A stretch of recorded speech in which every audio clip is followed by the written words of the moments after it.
বেশ একটা টিউমার দেখা গেছে অনেক বড়। বায়োপসি পরীক্ষা করার পর ওনারা বললো যে আপনার ক্যান্সারের ভাইরাস আসছে, পাওয়া গেছে। ক্যান্সারের জীবাণু পাওয়া গেছে। কেমো দিচ্ছি আমি, প্রথম একটা কেমো দিচ্ছি, পরে দেখি আমার শরীর খারাপ করে। জি, কারণ এই ওষুধ থেকে আমি আলহামদুলিল্লাহ ভালো আছি। আমি আরো 10 জন আর যদি কেউ হয় এরকম আমি আরো তাকে যে আসতে চাই চলে কিনে এখানে আইসা আমি ভালো হচ্ছি, আরেকজন ভালো আমি সেটা অবশ্যই চাই। আসসালামু আলাইকুম ওয়া রাহমাতুল্লাহি ওয়া বারাকাতুহু। আমি ডক্টর মোহাম্মদ আসলাম। বর্তমানে বিশ্বনন্দিত ক্যান্সার চিকিৎসক অধ্যক্ষ ডক্টর এস এম সারোয়ার স্যারের চেম্বার গণস্বাস্থ্য হোমিওতে ক্যান্সার চিকিৎসক হিসেবে নিয়োজিত আছি। আল্লাহর রহমতে বর্তমানে আমরা সরাসরি চলে যাব আমাদের একটা রোগীর কাছে, যিনি কিনা আমাদের এখান থেকে চিকিৎসা নিয়ে আল্লাহর রহমতে উনি বর্তমানে সম্পূর্ণরূপে শারীরিক, মানসিক এবং প্যাথোলজিক্যাল বিষয়গুলোতেও সম্পূর্ণরূপে সুস্থ আছে। আসসালামু আলাইকুম। ওয়ালাইকুম আসসালাম ওয়া রাহমাতুল্লাহি ওয়া বারাকাতুহু। আম্মাজান কেমন আছেন আপনি? হ্যাঁ আলহামদুলিল্লাহ ভালো। জি, আম্মাজান আপনার নাম কি? আমার নাম সাহারা বানু। সাহারা বানু। আচ্ছা, আপনার বাবার নাম কি? আমার বাবার নাম আলাউদ্দিন খান। আলাউদ্দিন খান। আপনার মায়ের নাম? আমার মায়ের নাম রবেদা খান। রবেদা খান। আচ্ছা আচ্ছা, আপনার বয়স কত চলতেছে বর্তমানে? আমার তো মনে হয় 65-66 মতো হবে। 65 মতো হবে আর কি। আচ্ছা আচ্ছা, মনে নাই। তো আপনার বর্তমান ঠিকানা, আপনি কোথায় থাকেন?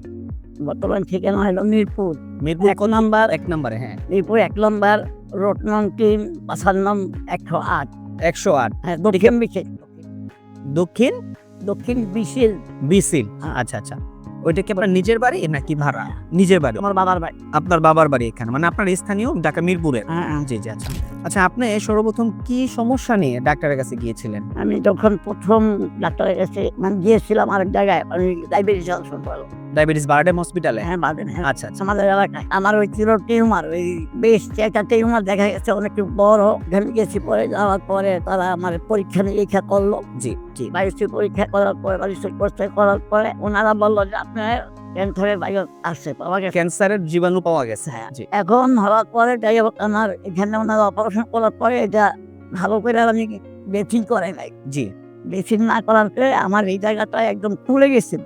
আচ্ছা, আমি পানি জমে গেছে। পানি জমার পরে আমি ম্যাডামকে বললাম, ম্যাডাম বলে আয় আল্লাহ আপনার কেমন একটু দেরি করে আসছিলেন। আমি বলছি ম্যাডাম আপনি তো বলেন নাই। তারপরে ওইখান থেকে আমি আসছি ওই যে কি বলে ক্যান্সার হাসপাতাল, ওই লোকে মহাখালী ক্যান্সার হসপিটালে। নোয়াখালী যাওয়ার পর ওইখানে আমি ডাক্তারকে দেখাইলাম। দেখানোর পরে উনি আমার এই বেশি এখানে পানি জমেছিল, ওই পানিগুলি বের করে দিচ্ছে। জি। বের করে দিয়ে বলছে যে আপনাকে এটা সবসময় পরিষ্কার রাখতে হবে। তা আমি বলে ঠিক আছে, ওনারা কোনো যে কেমন দেন ওইখানে থাকতেই বললো কেমন কেমন কেমন দেওয়ার কথা বল। কেমন দিচ্ছি আমি, প্রথম একটা কেমন দিচ্ছি, পরে দেখি আমার শরীর খারাপ করে। জি। কেমন দিয়ে শরীর খারাপ করে। খারাপ থাকে। হ্যাঁ। হ্যাঁ, শরীর খারাপ করে, বমি হয়, অনেক সমস্যা। আচ্ছা, আপনি সর্বোপরি মানে ওই চিকিৎসাগুলো চালানোর অবস্থায় মহাখালী থেকে কি আপনি সুস্থ হয়েছিলেন নাকি? না, সুস্থ হয়েছি যখন বলো যে কেমন দিচ্ছি একটা দেওয়ার পরে তারপরে বলছে যে আপনি বাসায়। আমি বলছি যে আরো লাগবে 8টা।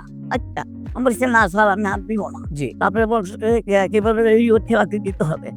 স্যার আমি কুলাইতে পারবো না। বলে যে না আপনার দিতে হবে। আমি স্যার না আমি দিব না, দেখি আল্লাহ ভরসা। তখন আমি বাসাইতে পারি। আচ্ছা, আপনি আমাদের ঠিকানাটা কিভাবে পাইলেন? তারপরে এই তখন এক বছর না 2 বছর পরে আবার দেখি এখানে একটা টিউমার। মানে তখন কেমন দেওয়ার পরে মোটামুটি একটু নিয়ন্ত্রণে ছিল আপনার। 1-2 বছর পরে আবার দেখলেন যে এখানে টিউমার আসছে। বকুল তো একটা টিউমার। জি। টিউমারটা দেখার পর আমার মেয়ের বললাম যে মা আমার তো এটা দেখা যাক সমস্যা।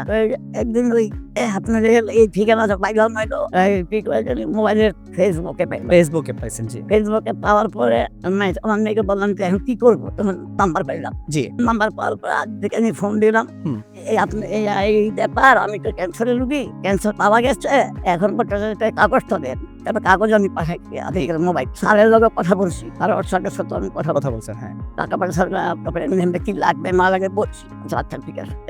আসার পরে স্যার আমার দেখে ওষুধ লিখে দিয়ে ওষুধ দিয়েছে। দেওয়ার পরে আমি খাই। চিকিৎসা দেওয়ার পরে আপনার টোটাল কত মাস ওষুধ খেয়ে আপনি আবার পুনরায় পরীক্ষাগুলো করছিলেন? 4 মাস ওষুধ খাইছি। 4 মাস আমাদের এখান থেকে ওষুধ খাইছেন। ওষুধ খাওয়ার পরে আপনারা আমরা যেটা সবসময় বলে থাকি যে 4 মাস পরে আমরা পরীক্ষা করাবো, আমরা সেই পরীক্ষাগুলো করাইছি।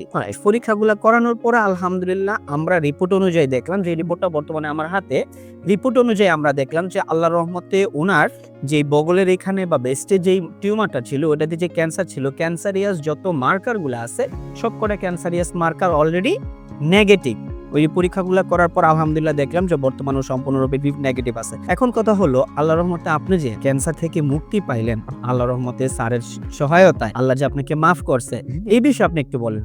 বিশ্ববাসীর কাছে আপনি কি বলতে চান? তাই বলতে চাই যে আল্লাহ রাব্বুল আলামিন যে আমাকে ভালো করছে, এখানে আইসা আমি খাইছি, হাড়ের ওষুধ খাইয়া ভালো হয়েছি। আমি চাই যে আমার মতো যেমন ক্যান্সারের রোগীরা আরো আসুক, এখানে আইসি চিকিৎসা নিয়ে ওনারও আমার মতো ভালো হোক, সুস্থ হোক। আর তাকেও ধন্যবাদ, অনেক অনেক ধন্যবাদ। জানি না এটা আমার আল্লাহর হুকুম হয়েছে, এর জন্য আমি এখানে আসছি না। এইটাই আমার কথা, কারণ এই ওষুধ থেকে আমি আলহামদুলিল্লাহ ভালো আসছি। আমি আরো 10 জন, আর যদি কেউ হয় এরকম, আমি আরো তাকে যে আসতে চাই চলে কিনে এখানে আইসা আমি ভালো হচ্ছি, আরেকজন ভালো আমি সেটা অবশ্যই চাই। আপনারা আসেন, গণস্বাস্থ্য হোমিওতে দেখেন, আমাদের চিকিৎসা ব্যবস্থা দেখেন, আমাদের চিকিৎসা পদ্ধতি সম্বন্ধে জানেন এবং আমাদের এখান থেকে চিকিৎসা নেন। সুস্থ করার মালিক উপরআল্লাহ।